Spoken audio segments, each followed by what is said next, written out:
The Psion is back! Let's go, baby, let's go! Welcome to Above the Table. Today we're talking about the massive Psion news coming out of Dungeons & Dragons and what it could mean for the future of the game.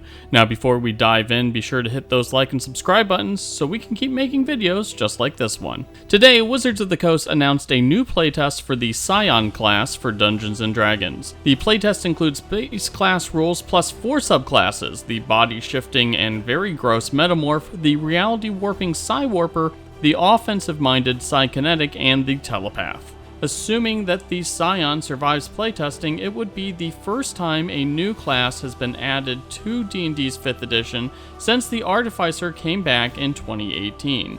Now, the core mechanic of the Psion involves use of the Psion energy die. Players have a pool of energy dice that replenishes after a long rest, with the number and size of the dice determined by the Psion's level.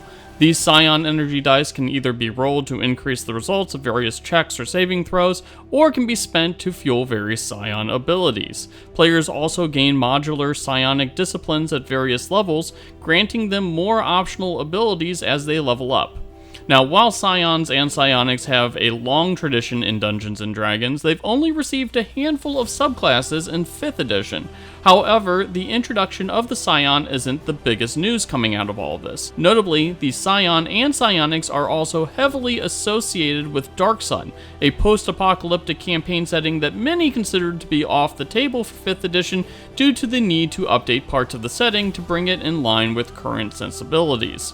However, the introduction of wild talent feats, which replaced some origin feats tied to backgrounds with psionic-themed feats, in the UA seem to suggest that Dark Sun is back on the table.